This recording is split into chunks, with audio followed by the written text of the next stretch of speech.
Gubernur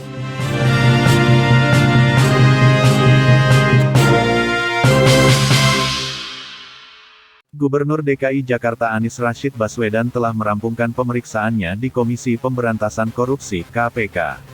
Anies diperiksa sejak pukul 10.06 waktu Indonesia Barat sampai pukul 15.16 waktu Indonesia Barat. Dia diperiksa sebagai saksi kasus dugaan korupsi pengadaan tanah di Munjul, Pondok Ranggon, Cipayung, Jakarta Timur tahun anggaran 2019. Dalam pemeriksaan selama kurang lebih 5 jam itu, Anies menyebut dirinya ditanya tim penyidik KPK seputar program pengadaan rumah. Namun Anies tidak memerinci lebih jauh 8 pertanyaan terkait program pengadaan rumah tersebut.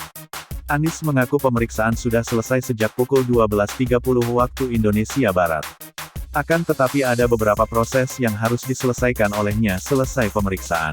Kepada tim penyidik KPK, Anies mengaku sudah menjelaskan dengan rinci apa yang dia tahu. Dia berharap keterangannya membantu KPK menguak dugaan rasuah dalam kasus tersebut.